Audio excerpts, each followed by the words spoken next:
मुख्यमंत्री मनोहर लाल ने करनाल में प्रदेश के 7वें एकीकृत पैक हाउस एवं फसल समूह केंद्र का किया उद्घाटन। कहा, किसानों की आमदनी बढ़ने के लिए कई योजनाएं लागू कर रही है सरकार।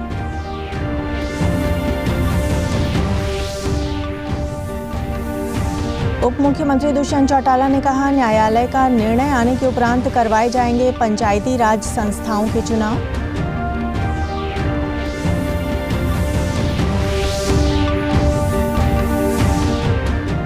केंद्रीय गृह सचिव ने कोविड के नए वेरिएंट ओमिक्रॉन के बढ़ते मामलों के मद्देनजर राज्यों को लिखा पत्र। कहा, ओमिक्रॉन को लेकर सावधानी और सतर्कता बरतें राज्य।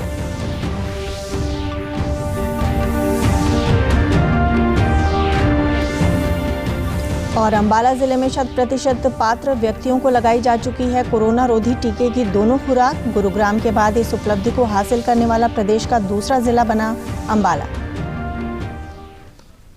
नमस्कार, मैं ऋतु कौशिक। अब समाचार विस्तार से। मुख्यमंत्री मनोहर लाल ने आज करनाल में महाराणा प्रताप बागवानी विश्वविद्यालय के पास प्रदेश के 7वें एकीकृत पैक हाउस एवं फसल समूह केंद्र का उद्घाटन किया। इस पैक हाउस में सब्जियों की प्रोसेसिंग, पैकिंग, ग्रेडिंग और मार्केटिंग की जाएगी। इस पैक हाउस से 170 किसान जुड़े हुए हैं।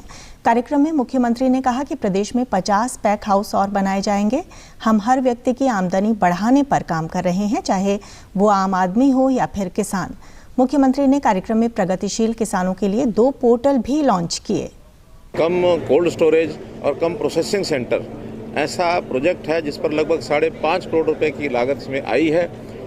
4 करोड़ के आसपास इसमें सब्सिडी है। बाकी पैसा जो है ये यहाँ जो एफपीओ बना है, 170 किसानों का ये एफपीओ है। इस एफपीओ के सब किसानों को इसका लाभ होगा। अपनी सब्जियां, अपने फल यहाँ रख सकेंगे और समय पर जब अच्छी कीमत बाज़ार में मिलती है तब उसको बेच सकेंगे। उसकी प्रोसेसिंग भी कर सकते हैं, उसकी पैकिंग भी कर सकते हैं। कृषि मंत्री जयप्रकाश दलाल ने कहा कि जो किसान आधुनिक तकनीक से कुछ नया करना चाहते हैं, उन्हें प्रदेश सरकार हर संभव मदद दे रही है। पोर्टल बना करके हम हर क्षेत्र के अंदर प्रोग्रेसिव फार्मर को ट्रेनर फार्मर बनाना चाहते हैं, ताकि जो एक्सीलेंस इन प्रोग्रेसिव फार्मर्स ने जिस विषय में उन्होंने हासिल की है वो दूसरे फार्मर्स को सिखा दें। तो उस दिशा में ये तैयार करके आज ये काम शुरू करेंगे। एफपीओ अध्यक्ष ने कहा कि इस तरह के पैक हाउस से किसानों को फायदा होगा और उनके उत्पादों का उचित मूल्य मिलेगा। पैक हाउस किसानों के लिए बहुत अच्छी चीज़ है और किसानों को निश्चित रूप से इससे फ़ायदा होता है। और आप देखें कि कोल्ड स्टोर में जो चार्ज आलू का या और सब्जियों का ज़्यादा खर्चा करना पड़ता है, इसमें नॉमिनल चार्ज होगा। और जैसे ऑफ सीजन में आप निकाल सकते हैं और पैदावार जो आपकी मतलब सीजन में हो रही है, 2 रुपये किलो मिल रहा है आपको किसी का रेट, तो उसको आप स्टॉक कर सकते हैं। 1 एकड़ को कवर करने के लिए करीब 125 से 200 लीटर पानी लगता है। कोई भी दवाई छिड़की उसमें इतना पानी लगता है, पर जब आप ड्रोन से छिड़काव करते हैं सर, तो इसमें खाली 10 लीटर पानी चाहिए। तो 10 लीटर पानी, उसके बाद में आप नैनो यूरिया या सागरिका या दूसरी पेस्टिसाइड्स मिलाइए। ये ड्रोन उड़ता है और 5 से 7 मिनट के अंदर 1 एकड़ को कवर करके वापस आ जाता है। उप मुख्यमंत्री दुष्यंत चौटाला ने कहा है कि न्यायालय का निर्णय आने के उपरांत पंचायती राज संस्थाओं के चुनाव करवाए जाएंगे। वे कल रोहतक में पत्रकारों से बातचीत कर रहे थे। उप मुख्यमंत्री ने कहा कि पंचायती राज संस्थाओं को लेकर कानून में बदलाव किए गए हैं और सरकार चाहती है कि इन बदलावों के साथ ही पंचायती राज संस्थाओं के चुनाव करवाए जाएं। उन्होंने कहा कि हमें हाईकोर्ट के निर्णय का इंतजार है और कोर्ट का फैसला जनवरी में आने की संभावना है। हाईकोर्ट में अभी महिलाओं को 50% और BCA वर्ग को 8% आरक्षण देने का मसला लंबित है। सरकार की मंशा है कि नए संशोधनों का लाभ प्रदेश की जनता को मिले, इसलिए हम हाईकोर्ट के निर्णय का इंतजार कर रहे हैं। जैसे ही हाईकोर्ट उस पर निर्णय लेगी, क्योंकि हमारी यही मांग है कि जो कानून परिवर्तित हमने करे, जिसमें महिलाओं को अधिकार दिया, BCA को अधिकार दिया, उसके साथ चुनाव है। और हाईकोर्ट में हमने अपना पक्ष रखा है। अगली तारीख जनवरी में है। उम्मीद करते हैं जब तक निर्णय सरकार के पक्ष में आएगा और उसके ऊपर ही पंचायत राज चुनाव हम आगे करेंगे। केंद्रीय गृह सचिव ने कोविड के नए वेरिएंट ओमिक्रॉन के बढ़ते मामलों के मद्देनजर राज्यों को पत्र लिखा है। केंद्रीय गृह सचिव ने पत्र में कहा है कि ओमिक्रॉन को लेकर सभी राज्य सतर्कता और सावधानी बरतें। वहीं ओमिक्रॉन के बारे में राज्यों को सही जानकारी लोगों तक पहुंचाने के लिए कहा गया है। इसके अलावा राज्य नियमित तौर पर प्रेस कॉन्फ्रेंस करते रहें ताकि भ्रामक सूचना न फैले। वहीं 1 जनवरी से 15 से 18 वर्ष आयु वर्ग के किशोर कोविन ऐप पर अपना पंजीकरण करा सकेंगे। कोविन प्लेटफॉर्म के प्रमुख डॉक्टर RS शर्मा ने कहा कि विद्यार्थियों के लिए पंजीकरण के लिए अलग से पहचान पत्र की व्यवस्था की गई है। यदि किसी की आयु 60 वर्ष से अधिक है और उसे टीके की दोनों खुराक लगे हुए 9 महीने से अधिक समय हो गया है तो वो व्यक्ति तीसरी डोज के लिए पात्र होगा। प्रदेश के अंबाला जिले में 100% पात्र व्यक्तियों को कोरोना रोधी टीके की दोनों खुराक लगाई जा चुकी है। गुरुग्राम के बाद इस उपलब्धि को हासिल करने वाला अंबाला प्रदेश का दूसरा जिला है। उपायुक्त विक्रम सिंह ने बताया कि 15 सितंबर को अंबाला में 100% पात्र व्यक्तियों को टीके की पहली खुराक लगा दी गई थी। वहीं अब अंबाला की 8 लाख से अधिक जनसंख्या को कोरोना रोधी टीके की दोनों खुराक लगाई जा चुकी हैं। उपायुक्त ने बताया कि कोरोना के नए वेरिएंट को ध्यान में रखते हुए जिले में कोविड नियमों का सख्ती से पालन करवाया जाएगा। कि फर्स्ट डोज हमने 15 सितंबर को पूरी अंबाला की पॉपुलेशन को जो 8,50,000 है उन सभी को लगा दी थी। अब 24 दिसंबर को हमने सेकेंड डोज भी सभी एलिजिबल पॉपुलेशन को लगा दी है। तो इसके लिए मैं पूरे हेल्थ डिपार्टमेंट को और ज़िले में सभी ऑफिसर्स को बधाई देना चाहूँगा और साथ ही अंबाला वासियों को भी बधाई देना चाहूँगा कि हमने सेकंड डोज भी इतनी जल्दी लगा ली। देखा गया है डेटा के हिसाब से भी अगर नया वेरिएंट भी आता है तो उसमें किसी को इन्फेक्शन होता भी है तो माइल्ड सिम्टम या एकदम ही कम सिम्टम्स रहेंगे, तो इसमें काफ़ी फ़ायदा रहेगा। पर इसके बावजूद भी मैं लोगों से आग्रह करना चाहूँगा कि मास्क और फिर सोशल डिस्टेंसिंग ज़रूर अपना के रखें। वहीं स्थानीय लोगों ने जिले में 100% टीकाकरण होने पर खुशी जताई। उन्होंने कहा कि कोरोना का खतरा अभी टला नहीं है, इसीलिए हमें स्वास्थ्य विभाग द्वारा जारी कोरोना के सभी दिशा निर्देशों का पालन करना चाहिए। जिले में 100% टीकाकरण का कार्य पूरा हुआ है, उसके लिए जिला प्रशासन बधाई का पात्र है। लेकिन जो कोरोना का नया स्वरूप सामने आया है उसके कारण अभी खतरा बरकरार है, इसलिए हमें कोरोना का सभी नियमों का पालन करना चाहिए। आप और हम सब बधाई के पात्र हैं कि हमारा जो जिला है अंबाला वो 100% वैक्सीनेटेड हो चुका है और सबसे इसमें श्रेय जो जाएगा वो जाएगा जिला प्रशासन को, जो जिनकी मेहनत से ये पॉसिबल हो पाया है। अंबाला में 100% वैक्सीनेशन हो चुका है और ये सेकंड सिटी बन गया है जिसको पूरा वैक्सीनेशन मिल चुका है। पर अभी जो नया कोविड का वेरिएंट आ रहा है उसके लिए भी हमें नई गाइडलाइंस को फॉलो करना चाहिए और जो गवर्नमेंट ने अभी नाइट कर्फ्यू लगाया है वो बहुत अप्रिशिएबल है, सो दैट आगे कॉम्प्लिकेट ना हो चीज़ें। तो हर किसी को फॉलो करना चाहिए ये सारी गाइडलाइन। प्रदेश सरकार द्वारा प्रगतिशील किसानों को प्रेरित करने, उन्हें सम्मानित करने व अन्य किसानों को सर्वोत्तम कृषि प्रणालियों को अपनाने के लिए प्रोत्साहित करने हेतु शुरू की गई मुख्यमंत्री प्रगतिशील किसान सम्मान योजना के तहत पुरस्कारों के लिए किसान 15 जनवरी तक अपना पंजीकरण करवा सकेंगे। सरकारी प्रवक्ता ने बताया कि इस योजना के तहत चयनित किसानों को कृषि और संबंधित क्षेत्रों में उनके उत्कृष्ट कार्य के लिए नकद पुरस्कार से सम्मानित किया जाएगा। इनमें कृषि फसलों से अधिक उत्पाद प्राप्त करने के साथ साथ अन्य गतिविधियां जैसे पानी की बचत, फसल अवशेष प्रबंधन, जैविक खेती, एकीकृत कृषि प्रणालियों, टिकाऊ कृषि आदि अपनाना शामिल है। अगले वर्ष की शुरुआत में प्रधानमंत्री नरेंद्र मोदी परीक्षा पे चर्चा करेंगे। प्रधानमंत्री हर वर्ष परीक्षा से पहले विद्यार्थियों के साथ चर्चा करते हैं।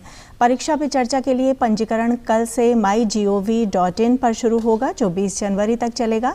प्रधानमंत्री ने कल मन की बात कार्यक्रम में परीक्षा पे चर्चा के अगले संवाद के बारे में घोषणा की थी। इसके लिए 9वीं से 12वीं कक्षा तक के विद्यार्थियों, शिक्षकों और अभिभावकों के लिए ऑनलाइन प्रतियोगिता भी आयोजित होगी।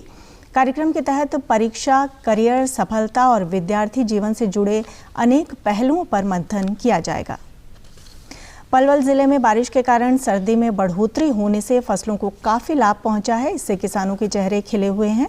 कृषि उपनिदेशक ने बताया कि कृषि विभाग के अनुसार आगे भी बारिश होने की संभावना है। बारिश से ठंड बढ़ेगी और विशेषकर गेहूं की फसल में बढ़ोतरी होगी। उन्होंने किसानों से अपील करते हुए कहा कि समय पर फसलों की सिंचाई भी करें। किसान मृदा स्वास्थ्य कार्ड और कृषि विशेषज्ञों की सलाह के अनुसार ही कीटनाशकों और खादों का प्रयोग करें। कल रात से थोड़ा मौसम में तब्दीली आई है और आज की भी हमारे यहाँ भविष्यवाणी है कि बारिश की संभावना है। अभी तक पलवल जिले में लगभग 2 मिलीमीटर बारिश रिपोर्ट की गई है, जो कि फसलों के लिए बहुत ही अच्छी है। इससे है ना ठंड बढ़ेगी और जिससे हमारी जो गेहूं की फसल विशेष करके उसके अंदर वेजिटेटिव ग्रोथ होगी और जिससे ना हमारी पैदावार की बढ़ेगी। वहीं किसानों ने बताया कि बारिश से गेहूं और सरसों की फसल में फ़ायदा होगा। उन्होंने कहा कि बारिश से फसलों में नमी बढ़ जाती है और फसलों में अधिक पानी देने की ज़रूरत नहीं पड़ती है। इससे हमारे फसलों को ये फ़ायदा हुआ कि जो पानी हम लोग ज़्यादा देते हैं इनमें, इसकी वजह से हमें पानी ज़्यादा देना नहीं होगा। तो ज़्यादा पानी नहीं देना होगा, इससे हमारा फ़ायदा ही है। सभी फसलों में फ़ायदा है, जैसे गेहूँ, सरसों, चना, सभी फसलों में इस बरसात का फ़ायदा है। खासकर सब्जियों की फसलों में जिनमें पाला से जो प्रभावित होती थी, उन फसलों में काफ़ी डटास मिलेगी। या बारिश से जो है फ़ायदा हो फसल में, और ना पारे की शिकायत हो, ना काई की, और गेहूँ बढ़िया हो। गृह मंत्री अनिल विज ने कहा कि अंबाला के नग्गल में उत्तर भारत की पहली राष्ट्रीय रोग नियंत्रण केंद्र की ब्रांच की स्थापना होगी और उत्तर भारत में ये अपनी तरह की पहली ब्रांच होगी जहां कई गंभीर नए रोग एवं वायरस की जांच और उनके आंकड़ों का विश्लेषण किया जाएगा। गृह मंत्री ने कहा कि Nipah virus, Zika virus, rabies, zoonotic रोग, कोविड-19, ओमिक्रॉन, हेपेटाइटिस के अलावा अन्य गंभीर वायरस की जाँच और सभी प्रकार के नए टेस्ट यहाँ इस लैब में हो पाएंगे। ये केंद्र विभिन्न वैक्सीन, दवाइयों और अन्य नैदानिक किट की उपलब्धता के लिए कार्य करेगा। डीडी न्यूज़ हरियाणा पर देश और प्रदेश से जुड़ी खबरों को विस्तार से जानने के लिए आप हमारे साथ फेसबुक, ट्विटर और यूट्यूब के माध्यम से भी जुड़ सकते हैं। हमसे जुड़ने के लिए आप हमारे सोशल मीडिया हैंडल को भी फॉलो कर सकते हैं। अब आप अपने मोबाइल फ़ोन से QR कोड स्कैन कर हमारे यूट्यूब चैनल पर सीधे पहुँच सकते हैं। हरियाणा पर्यटन विभाग द्वारा फरीदाबाद के बड़खल क्षेत्र में अंग्रेजी शासनकाल में करीब 68 एकड़ में बने गोल्फ कोर्स का विस्तार कर जल्द ही इसे अंतर्राष्ट्रीय स्तर का बनाया जाएगा। गोल्फ क्लब के सीनियर डिविजनल मैनेजर ने बताया कि इस गोल्फ कोर्स में 500 से ज़्यादा खिलाड़ी गोल्फ खेलने आते हैं। अभी तक ये गोल्फ ग्राउंड 9 होल का है, जिसे अब 18 होल का बनाया जाएगा, जिसके बाद यहाँ अंतर्राष्ट्रीय स्तर की प्रतियोगिताएं हो सकेंगी। जी बिल्कुल, जैसे समय की अब मांग बढ़ रही है, गोल्फ का भी नाम हो रहा है, अभी देश में विदेश में काफ़ी नाम हो रहा है और हमारे सरकार भी ये चाह रही है कि खेलेगा इंडिया तो बढ़ेगा इंडिया, तो उसी के तहत इसको एक अंतर्राष्ट्रीय स्तर पर ले जाने के लिए कार्य किया जा रहा है। इसमें 9 होल का तो ये है ही, क्योंकि ये 9 होल अंतर्राष्ट्रीय स्टैंडर्ड्स पे खड़े नहीं उतरते हैं, इसलिए इसको अंतर्राष्ट्रीय लेवल पर लाने के लिए, उन टूर्नामेंट्स का ऑर्गेनाइज करने के लिए इसका 18 होल का होना बहुत ज़रूरी है। वहीं गोल्फ खेल रहे खिलाड़ियों ने भी इस पर खुशी जाहिर करते हुए कहा कि इसके विस्तार से खिलाड़ियों को लाभ मिलेगा। एशियन गेम्स के रजत पदक विजेता अभिनव ने कहा कि इस गोल मैदान में अंतर्राष्ट्रीय स्तर की सुविधाएं मिलने के बाद खिलाड़ी बेहतर प्रदर्शन कर सकेंगे। अब ओलंपिक स्पोर्ट बन गया है गोल्फ, तो अब ये अगर 18 होल बनेगा, रेनोवेट होगा, चाहे मतलब इसको नए इंटरनेशनल स्टैंडर्ड्स पे रेनोवेट करेंगे तो और लोग आएंगे खेलने। दिल्ली पूरे NCR से आएंगे क्योंकि इसकी एक्सेसिबिलिटी बहुत अच्छी है, हर जगह से कनेक्टेड है हाईवे से। तो मैं समझता हूँ कि जब ये रेनोवेट हो जाएगा तो काफ़ी लोग आएंगे और इससे स्पोर्ट को इन जनरल बहुत बढ़ावा मिलेगा। बहुत अच्छी बात है। जैसे गोल्फर्स के लिए 18 होल का टूर्नामेंट, क्योंकि टूर्नामेंट में हमको 18 खेलने पड़ते हैं, हम 9 को हम रिपीट करते हैं, यहाँ पे 18 का हो जाएगा तो सब बहुत अच्छा है सभी गोल्फर्स के लिए, अच्छी सपोर्ट है प्लेयर्स के लिए भी। अंत में इस बुलेटिन के मुख्य समाचार एक बार फिर।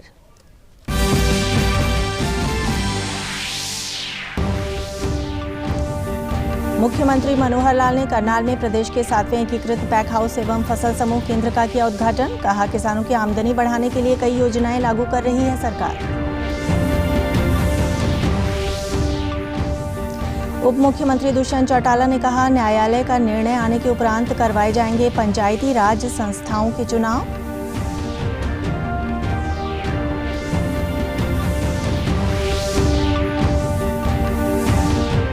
केंद्रीय गृह सचिव ने कोविड के नए वेरिएंट ओमिक्रॉन के बढ़ते मामलों के मद्देनजर राज्यों को लिखा पत्र। कहा, ओमिक्रॉन को लेकर सावधानी और सतर्कता बरतें राज्य।